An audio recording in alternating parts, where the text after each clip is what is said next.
Hello， 大家好，我是空调小哥。今天我们又到这个工地，有一台空调管子漏气，但是我们现在已经把它查出来了，马上把它焊接起来。我们一起来看一下，这个比较难。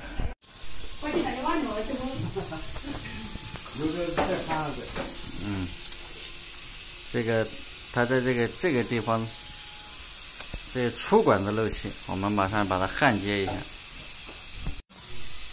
这个由于空间有限啊，这个胡师傅不是很好操作，只能慢慢的焊，这个不能着急。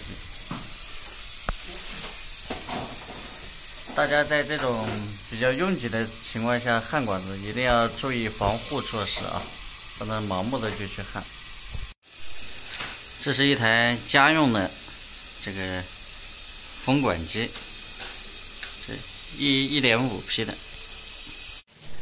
等一下到外面教大家焊接技术啊，这个一般不外露的啊。我们已经到了楼上，因为它就粗管子漏气，我们保压了2天，粗管子漏气，细管子不漏气，所以我们换了一根粗管子，马上把这根粗管子把它接上。因为它那个洞太小了，所以我们用的小1号的管子，马上把它焊接起来。胡师傅正在做头子，做好了以后，马上我们把它焊接上去，这样确保它不漏气。马上开始焊接。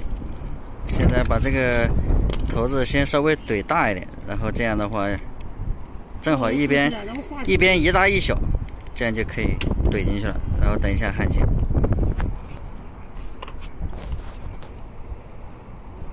OK 吧？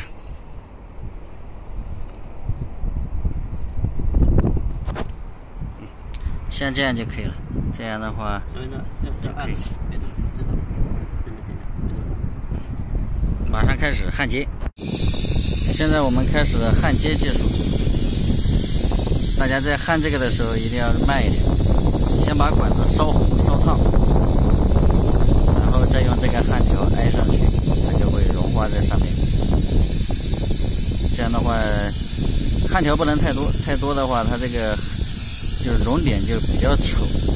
这样的话，慢一点就比较美观一点。就这样一点一点，慢慢的，不要着急。左一点，右一点，横一点，竖一点，然后最后检查一下就可以了，非常的美观啊。现在胡师傅正在给它撸一下子，等一会儿的话就会冒气出来。然后那个看一下，大家看一下这个头子做的怎么样？哦，焊得非常漂亮啊！马上把管子接上去，还是老一套方法，因为它里边有制冷剂，我们保过压。把那个管子细管子接紧，然后粗管子不紧，然后利用粗管子排空气就可以了。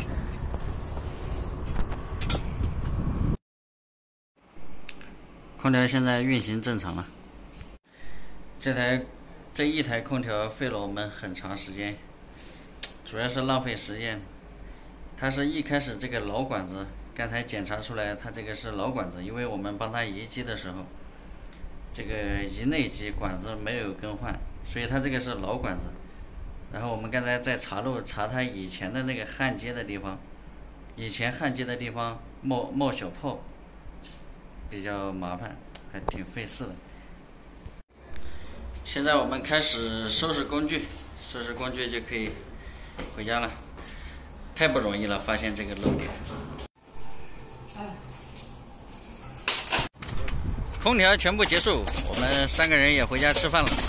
好，本期视频就到这里吧。如果你喜欢我的视频，帮我点个关注，有问题评论就可以了，不要私信了。每天私信几百条回不过来，我看到评论会回复你们的。好，我们下一期见，拜拜。